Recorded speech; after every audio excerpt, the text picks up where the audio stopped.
the allocation for Kiambu County is 9.4 billion with actually a wage bill of 8 billion, Mr. Speaker. What's your point of order? Is that really fair? What's your point of order, a county Senator? with the same number of people gets 16 billion. There is a point of intervention from Senator Mazayo. Asante Bwana Spika. Hoja yangu ya nidhamu, hivi sasa tunaongea mambo ya ugavi wa pesa zinazokwenda katika county. Ndugu yangu Mwaura ambaye namheshimu sana anasema sasa watu wa Mandera waume ni wengi, wanawake kidogo. Anasema watu wa Mandera maeneo yao ni pakubwa, hawana watu. Yeye aongee vile anavyotaka kupinga ile hoja ya ugavi wa pesa ambao umeletwa na ndugu yetu Sakaja, kuliko kutupeleka katika njia nyingi 2, 3, 4, 5 za kusema wengine wanazaa zaidi, wengine hawazai zaidi.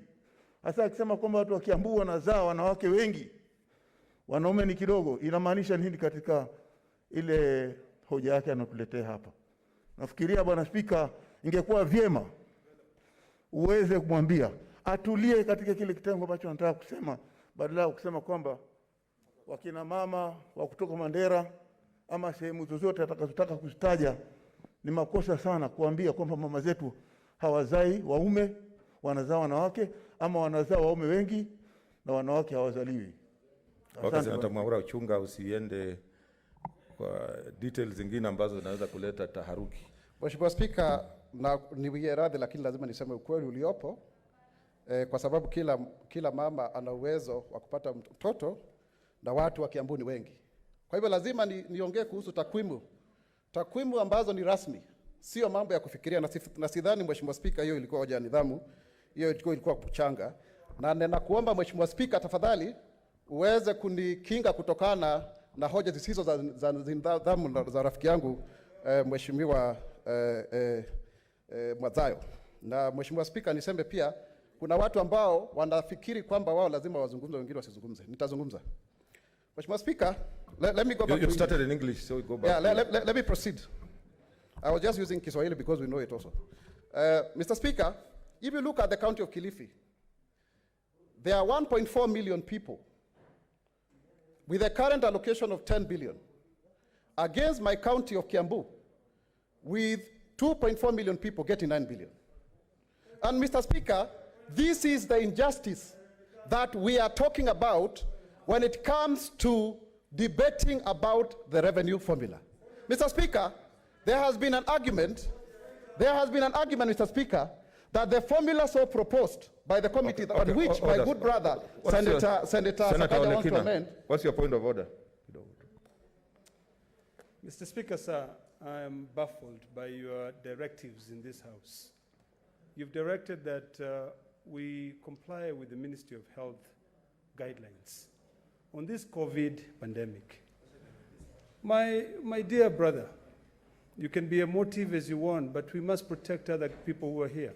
When you speak without a mask, you're on the dispatch, which is what our dear colleagues from the other chambers will be using, is putting their life at risk. So, Mr. Speaker, sir, I would really plead with you that we focus, and then we remain relevant on the issues. There's no point of being emotive on this matter. Let's follow the Ministry of Health guidelines, and let's not also point at our colleagues from Kilifi when he just spoke, and then our dear brother goes directly. There's no point of trying to antagonize each other.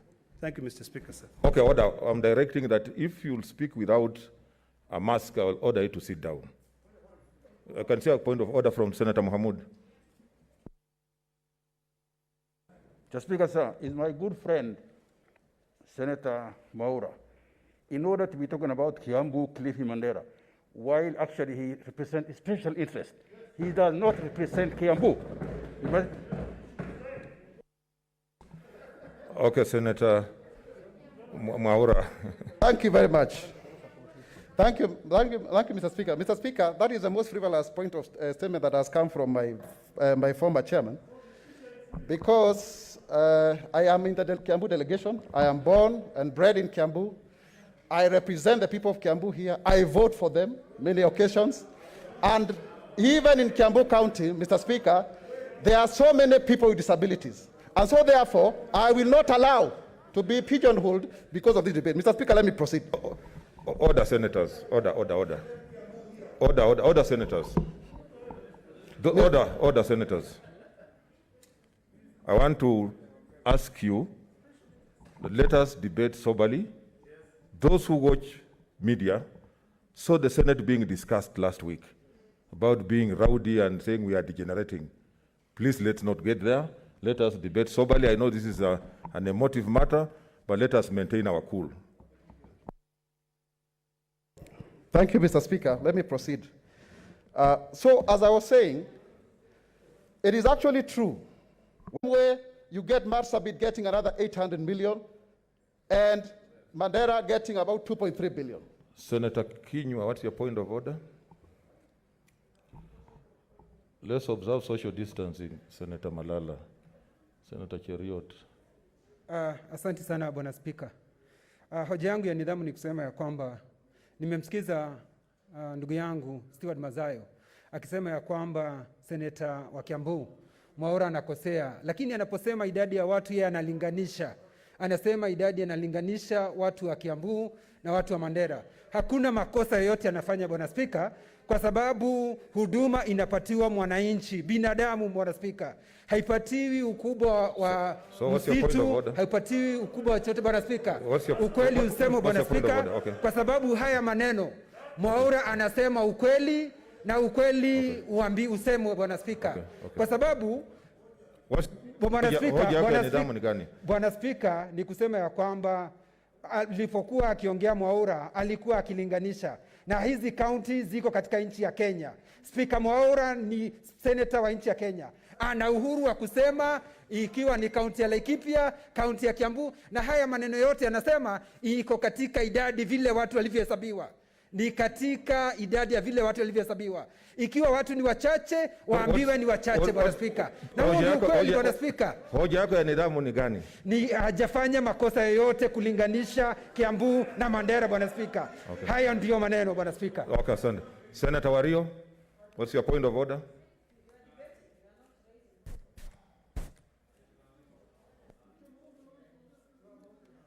Asante Mheshimiwa Spika kwa kunipatia fursa hii. Mheshimiwa Spika, nimesimama hapa kideti kama milingoti kuleta hoja ya nidhamu ambayo, na hoja yangu ya nidhamu ninaelekeza kwa rafiki yangu Seneta Mwaura. Seneta Mwaura amelinganisha kaunti ya Garissa, Wajir na kaunti ya Mandera na ile kaunti yeye anatoka, akisema ya kwamba kaunti hizo hazina watu, kwa hivyo rasilimali kidogo iende pande hiyo. Bwana Spika, je, mimi nauliza nyumba, Mwaura yuko katika taratibu gani wakati anasema jimbo hizo zote hazina watu na hazisiende pesa? Na sisi vile tunavyojua, jimbo ya Kiambu kitoka dunia ya Kenya ianze, viongozi wametoka pande hiyo na Kiambu inaendelea kujengwa. Pesa mingi inaenda Kiambu. Na sisi tulileta mambo ya ugatuzi na pesa ya equalization fund ilipelekwa ili kaunti hizi za Mandera, Wajir na Garissa ili ipate kujengwa. Sasa kuna makosa gani watu ya Garissa, watu ya Mandera, watu ya Tana River na upande hiyo? Kwa hivyo hoja yangu ni nidhamu ni ya kwamba hayuko katika utaratibu yoyote, kwa sababu pesa zinaenda kujenga sehemu ambazo hazijawahi kuendelea. Na tunaelewa ya kwamba Kiambu tayari imeendelea. Wacha pesa kidogo iende huko na pesa mingi iende pande ya Garissa. Asante Mheshimiwa Spika. Those I'll be giving, who want to stand on points of order, be careful not to debate. Just a leader of majority.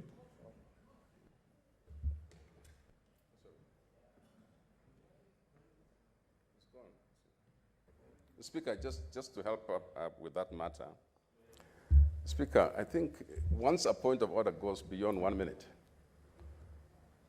or 2 minutes, it's no longer a point of order. The Speaker, a point of order should be in a question form. Is so and so in order to do such and such?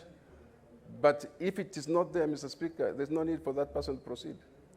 Because we are trying to find out what is out of order in the House. And so, Mr. Speaker, I just ask that we really ask people to not to use the pretext of points of order to debate or to argue. Thank you, Speaker.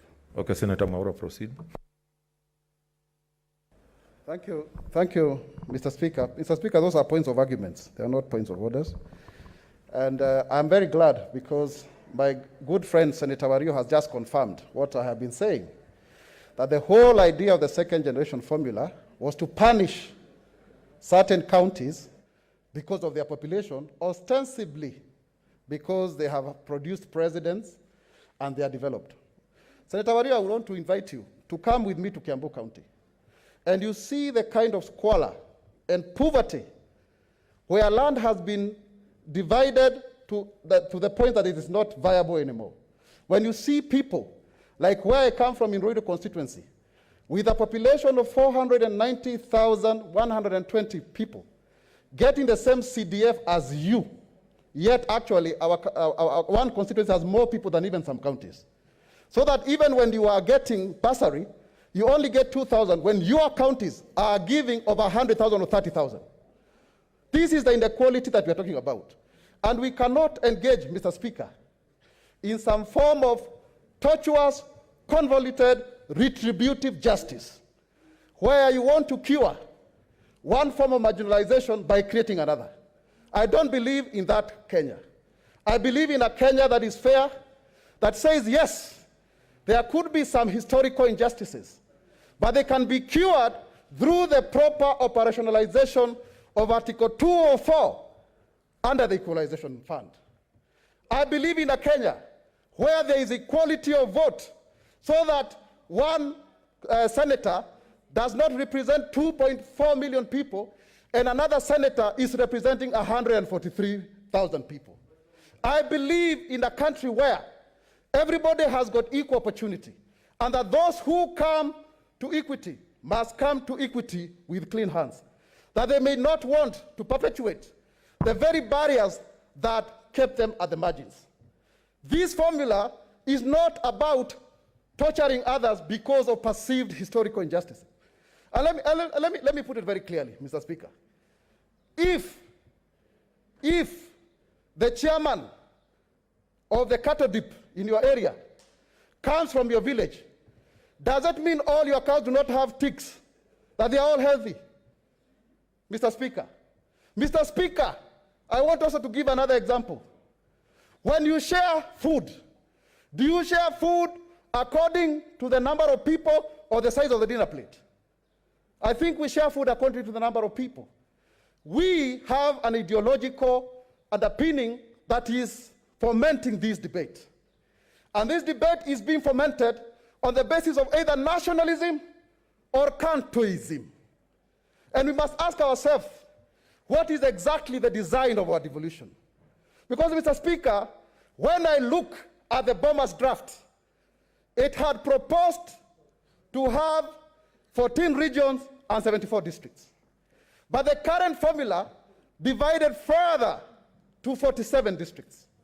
And so therefore, to 47 districts in 1991, which became the counties. And so therefore, Mr. Speaker, it has not been able to resolve the issue of the allure of the presidency.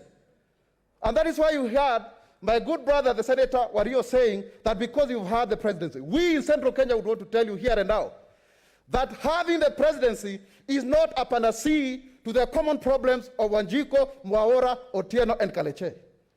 That you still need to have a better Kenya, where equal opportunity is not about a tribe, it's about the population. When you talk about the people of Kiambu, I'm not talking about Kikuyu people. In actual sense, Mr. Speaker, 7 out of 10 people in Kiambu are Kikuyu, yes, Embu Meru, but 3 are not. My neighbor, who died in mysterious circumstances, Cyrus Omondi, was our MCA in Kahawendani. Kalpesh is a MCA. He's an Asian. He's an MCA in Juja. So when we are talking about this formula, I would want us to disabuse the notion that we are giving money to certain tribes. Because even in Turkana, they are Kikuyus. Even in Mombasa, they are Kikuyus.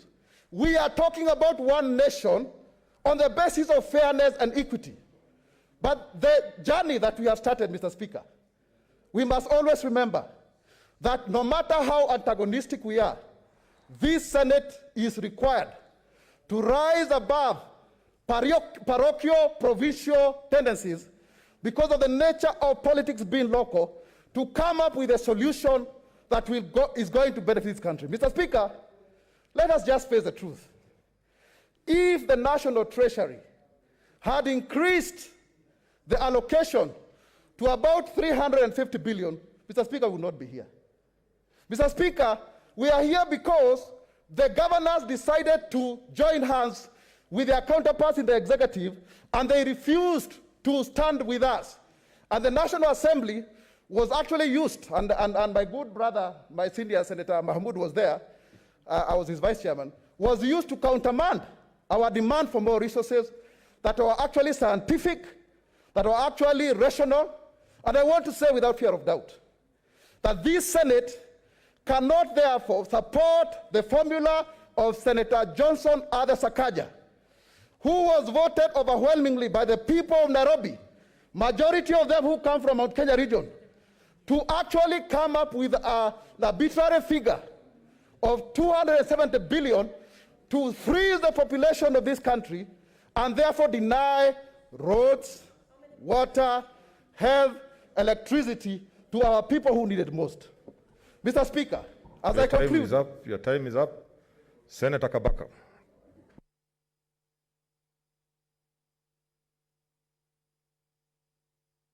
What's your point of order, Senator?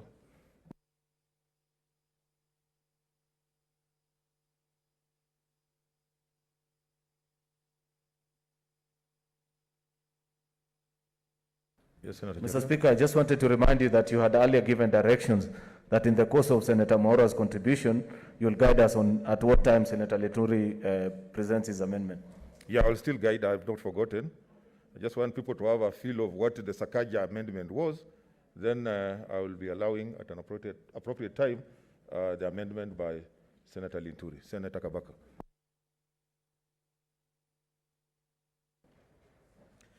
Thank you, Mr. Speaker, for giving me this opportunity also to support Senator Sakaja's statement, amended statement. Mr. Speaker, sir, having said that, you are going to rule maybe after I speak or maybe relative thereafter to Lintuli's amendment, which I've seen, and I won't debate until it is formally introduced. I wish to say that I thank Senator Sakaja, and I pray to God that he protects him as a young man for trying to bring sanity to this country since independence. I don't want to repeat what has been said here, but it's very sad that senators who are entitled to their views and opinion want to mislead the country, that there are certain part of this country which is not needed. We want the government of Kenya this afternoon to come out very clear and loudly to the international communities and tell us which part of Kenya is not needed in Kenya, so that those people can exercise their international law, what we call self-determination. I can see Senator Wako very keen on matters of international law, which is an expert therein.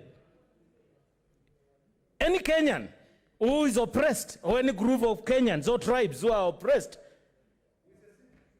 they have a right to secede. This is not trespassers. These are not the old dark days when anybody who would bring a view to that extent of trying to move like Pwani or Kenya would be threatened with arrest. Those days are gone. I mean, senators, I know we have the role.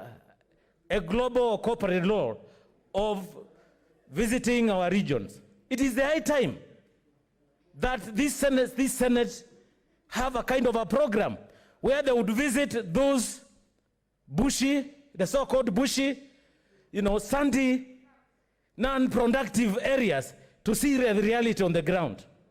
People have suffered for many years. Mothers, pregnant mothers, and children walking distance to get their daily endowment. I really thank all the senators in this house, especially the lady senators, for having worked so hard, for having gone to school to the level of the leadership they have here. And yet you are competing with a child from Kiambu or Nyeri or those parts which are well endowed with the natural resources. What am I saying? I'm saying I wish it were possible, and this is a question I'm going to put before I rest. I wish it were possible to exchange the population of Kiambu, for example, which gets a lot of money, with the population of Mandera, so that the people, citizens of Kiambu, goes and live for 1 day, not 2 days, in Mandela, where there is no water, there are no infrastructure. In fact, it's a big shame. Some of these counties are overdeveloped. How many times are they going to do roads after roads? Why can't they be Kenyan, patriotic, and bequeath those funds to areas which have no resources of water, infrastructure, and so forth? It is very sad. What's your point of order, Senator Wamatangi?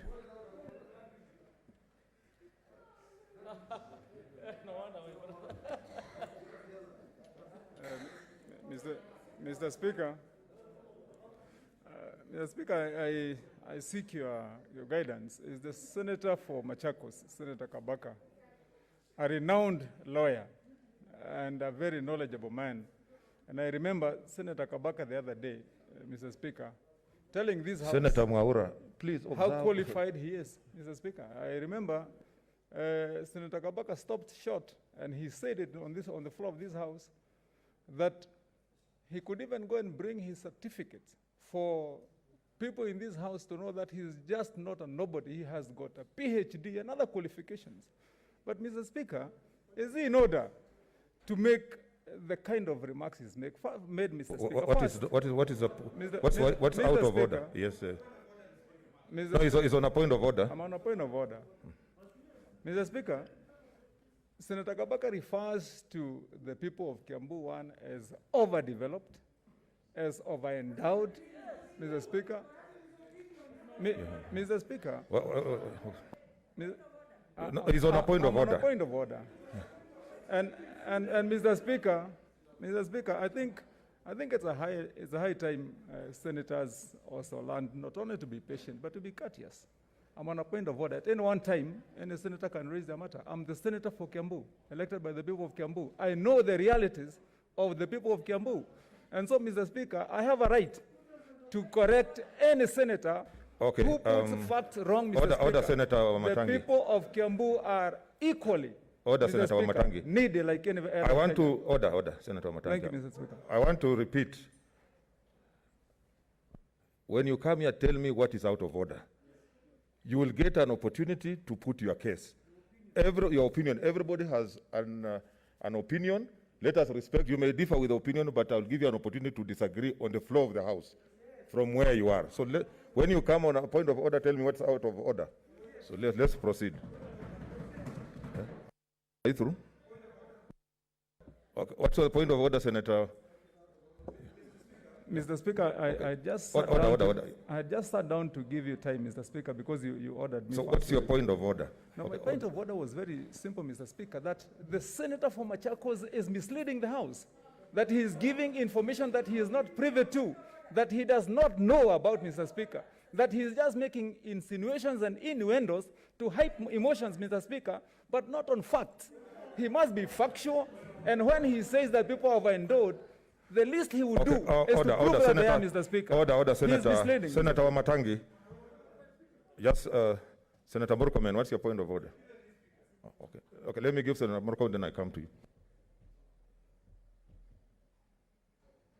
Mr. Speaker, I don't know if I'm in order to request you from your chair, Mr. Speaker, to regulate the debate in the House from turning to be a tribal conversation. Mr. Speaker, the rest of the country is watching. We are beginning to talk about our tribes, where our tribes live, what our tribe is getting. And Mr. Speaker, we are contributing to the polarization of the nation. Am I in order, Mr. Speaker, to request you from your chair to give firm and clear directions and stop a senator who may want to direct us to this conversation about Giriamas, Somalis, Kalenjins, Luos, Kikuyus, and all those.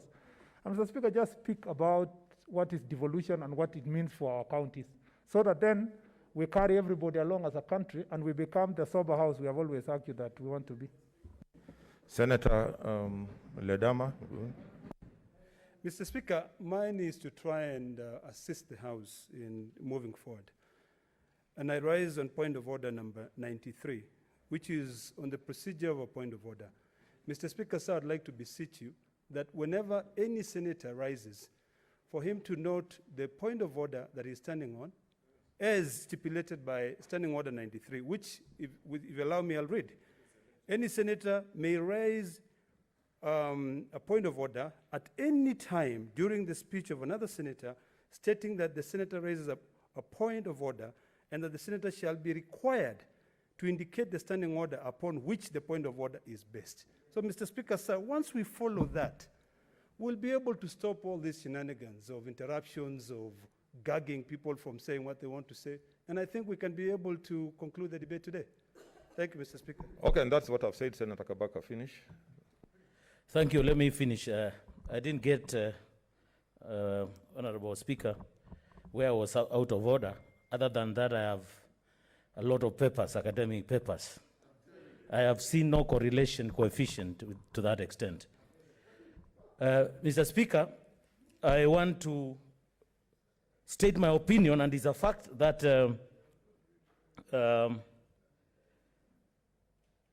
Kiambu,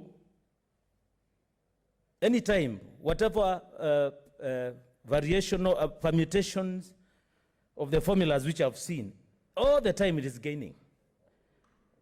And a lot of money. And that's why I'm saying, in my own opinion, I don't have to move the senator for Kiambu, with the due respect, but in my opinion, that county is overdeveloped. It doesn't need all this money, which, they want Kenyans to believe. Mr. Speaker, the issue of equalization fund pursuant to Article 204, which everyone keeps on saying, oh, the losing counties will be given, they will be cushioned by that. Everyone knows that. There is no law which has operationalized this, provision on equalization. This, today it's about, we know the lifespan of the equalization fund is 20 years. But today, since the inception of devolution in 2010, it is 11 years. The government has done nothing. What's your point of order, Senator Dulo? Mr. Speaker, You are off mic. Okay. yeah, Senator Cherargei is just walking to the other side and walking back. Is he in order? Can he go back? He's and actually follow out the of order. I process? didn't see that. If you did that, can you go back and do what you're supposed to do? It is so ordered. Mr. Speaker, to summarize, I would say that it is not only Kiambu which we are talking per se.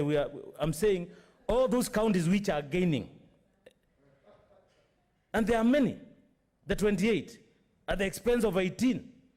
It's the high time we need to revisit our morals.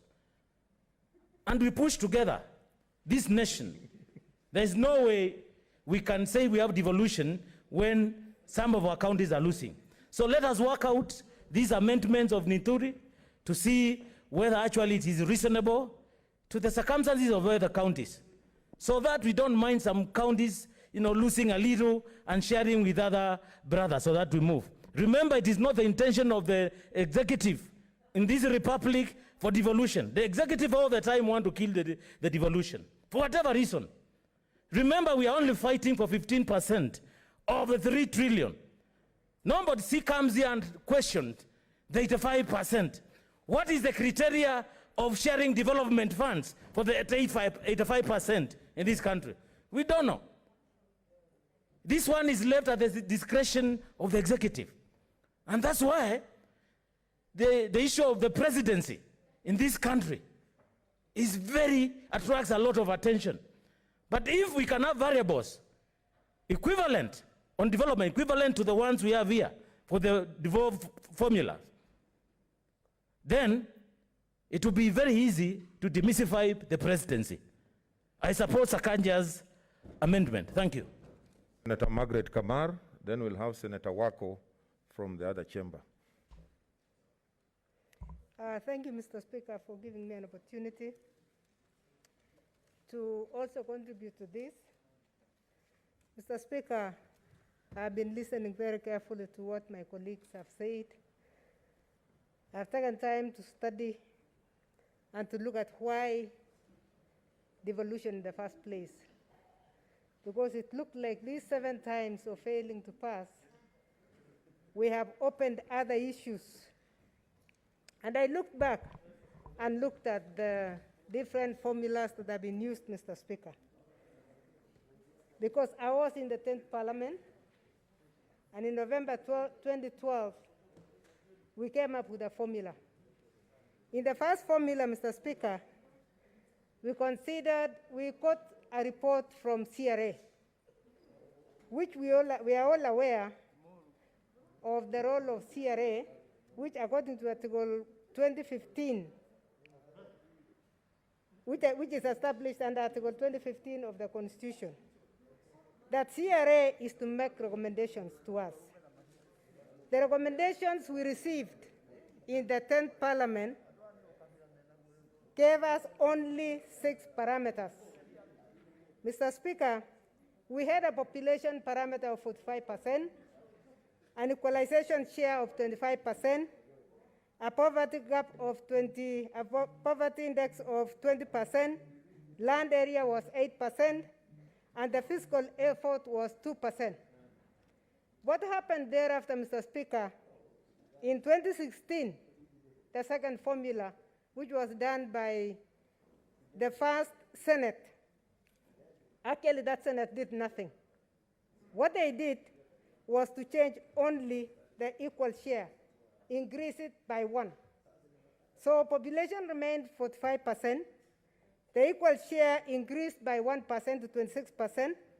Also, they reduced poverty by 2, to actually 2 areas they touched.